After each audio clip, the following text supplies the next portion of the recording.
नमस्ते दोस्तों, मैं मनीष मिश्रा आपके अपने YouTube चैनल ज्ञान समर्पित पर आप लोगों का पुनः स्वागत करता हूं। और कई विद्यार्थियों की कमेंट आने की वजह से ये विद्यार्थियों का कहना था कि सर आप 14 यूनिट कक्षा 10वीं के 14 यूनिट के बारे में समझाइए, क्योंकि इस यूनिट में से 4 नंबर का सवाल हमारे पेपर में आता है और हमें काफ़ी परेशानी होती है। उसी कमेंट को ध्यान में रखते हुए हम आज आप लोगों को यूनिट 14 के बारे में समझाएंगे। काफ़ी हद तक सरल भाषा और सरल माध्यम, सरल तरीके से आपको सवाल पहुंचाने का प्रयास हमारा रहेगा। तो जो 14 यूनिट में 3 भाग हैं, एक माध्य है, दूसरा माध्यिका है, तीसरा बहुलक है। आज हम माध्य निकालना सीखेंगे कि सर माध्य कैसे निकालते हैं, तो आज हम माध्य निकालना सीखेंगे। तो पेपर में इस टाइप का एक बॉक्स बनकर आएगा और लिखा रहेगा निम्नलिखित आंकड़ों के माध्यम से माध्य निकालिए। तो ये इस टाइप का कॉलम जो रहेगा, सेम इसको देखकर माध्य निकालने के लिए आप 4 कॉलम का एक बॉक्स तैयार कर लेंगे। 4 कॉलम का एक बॉक्स तैयार कर लेंगे। सेम पहले वाले कॉलम में उसी जो दिया है प्रश्न में उसी को लिख लेंगे। पौधों की संख्या क्या है? 0 से 2, 2 से 4, 4 से 6, 6 से 8, 8 से 10, 10 से 12 और 12 से 14। ये हमने इसी में से इसको उतार लिया है। दूसरा जो कॉलम है उसमें लिखा है घरों की संख्या को हम F से प्रदर्शित करते हैं। इसको भी इसी में से लिखना है। 1, 2, 1, 5, 6, 2 और 3। तीसरा जो कॉलम बनता है इसे बड़े ही ध्यान से समझें, क्योंकि ये तीसरा कॉलम एक बार जब सीखे तो आपका पूरा सवाल सही हो जाएगा। तीसरे कॉलम का नाम होता है मध्यमान। इसे x से प्रदर्शित करते हैं।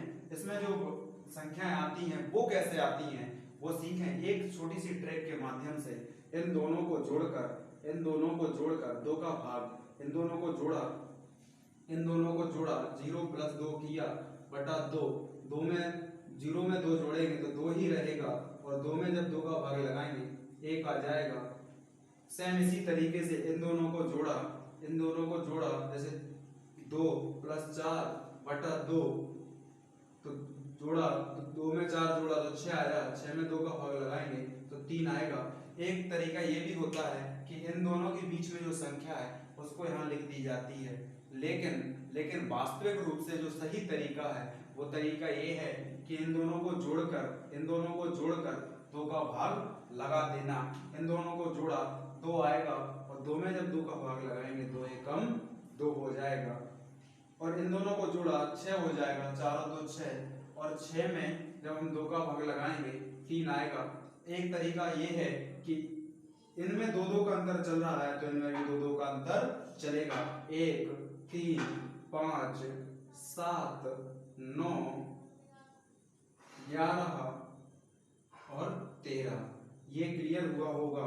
बड़े ही शॉर्ट ट्रिक है और शानदार तरीके से इन दोनों को जोड़कर 2 का भाग, और जब एक पहली संख्या लिख लेते हैं और उसी के आधार पर जितना इनमें अंतर चलता है उतना ही इनमें अंतर चलाकर हम लिख देते हैं। चौथे नंबर का जो कॉलम बनता है बहुत ही सरल है। F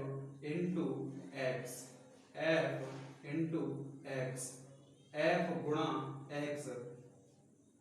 इन दोनों का गुणा करके हमें चौथे कॉलम में लिखना होता है। 1 का गुणा 1 में करेंगे 1 होगा, 2 का गुणा 3 में करेंगे 6 होगा, 1 का गुणा 5 में करेंगे 5 होगा, 5 का गुणा 7 में करेंगे 35 होगा, 9 का गुणा 6 में करेंगे 54 होगा, 11 का गुणा 2 में करेंगे 22 होगा। ये 54 लिखा है। 13 का गुणा 3 में करेंगे 13 × 39 होगा। बड़े ही सरल तरीके से आज हम इस वीडियो के माध्यम से माध्य निकालना सीख जाएंगे।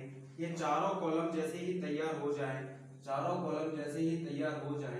नीचे नीचे इस टाइप का बॉक्स तैयार हम कर लेते हैं, क्योंकि इनकी आवश्यकता हमें पड़ती है। फॉर्मूले में इस कॉलम की आवश्यकता नहीं पड़ती है और ना ही इसकी जरूरत पड़ती है, केवल इसकी जरूरत पड़ती है सिग्मा एफ बराबर सिग्मा एफ एक्स बराबर सिग्मा जो हम बोल रहे हैं इसका नाम, ये चिन्ह, इसका नाम सिग्मा है। इसका मतलब होता है जोड़ या बीज गणितीय जोड़, बीज गणितीय जोड़, इसको सिग्मा कहते हैं। तो सिग्मा का मतलब है इन सभी का बीज गणितीय जोड़। हम जोड़ेंगे 1 और 2 3, 3 और 1 4, 5 9, 9 6 15, 15 2 17, 17 और 3 20, यहाँ हम 20 लिख देंगे। बड़ा ही सरल है। अब इसका भी पूरे का हम टोटल करेंगे। जब इसका हम पूरा टोटल करेंगे तो इसका पूरा टोटल 162 आएगा, 162 आएगा। इसका पूरा टोटल 162 आएगा। ये समझाने के लिए लिख दिया था, इसका कोई महत्व नहीं है। इसका पूरा टोटल 162 आएगा। हमें इस सवाल में माध्य निकालना है। तो माध्य का फॉर्मूला होता है अतः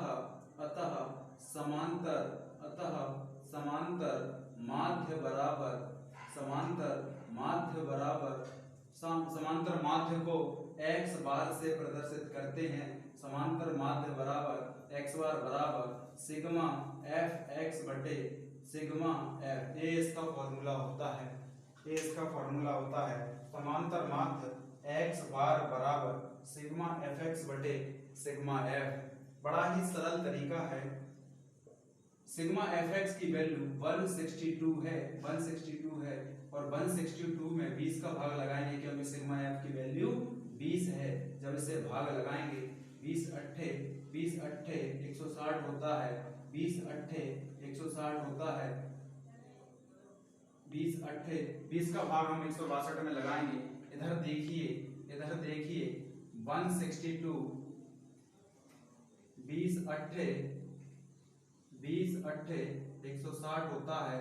इसको घटाया तो 2 बचेगा, कुछ नहीं बचने पर पॉइंट लगाया तो 0, 20 से कम 20, ये पूरा कट गया। तो हमारा जो आंसर है 8.1 आएगा। 8.1 आएगा। क्लियर हो चुका होगा कि समांतर माध्य का मान समांतर माध्य x बार बराबर 8.1 इस सवाल का आंसर आया है। बड़ा ही सरल तरीका है समांतर माध्य निकालने का। सुना जरा एक बार पुनः। ये आपको दो कॉलम पेपर में बनकर आएंगी, जिनको हम सीधा ऐसे ही उतार लेंगे। ये ऐसी आकार में रहेंगे। आपको सीधा एक बॉक्स तैयार करना है। तो 2 रेडी कर तीसरे नंबर की जो कॉलम है मध्यमान, हमने अभी आपको सिखाया है कि इन दोनों को जोड़कर 2 का भाग लगाकर इसको लगाते हैं। चौथी कॉलम जो बनती है, जिसे एफ एक्स कहते हैं, वो इन दोनों का गुणा करके लिखा जाता है। और अब जो समांतर माध्य का फॉर्मूला होता है, समांतर माध्य x बार बराबर सिग्मा एफ एक्स बटे सिग्मा एफ। सिग्मा इस पूरे का जोड़ होता है। सिग्मा एफ एक्स 162 आया इस टोटल, तो 162 बटा 20, 162 में 20 का जब भाग लगाया 8.1 आया, 8 ये भाग लगाया और 8.1 आया। तो अतः इस सवाल का जो आंसर है, अतः समांतर माध्य x बार बराबर 8.1 आया है। तो इस वीडियो के माध्यम से हम समांतर माध्य निकालना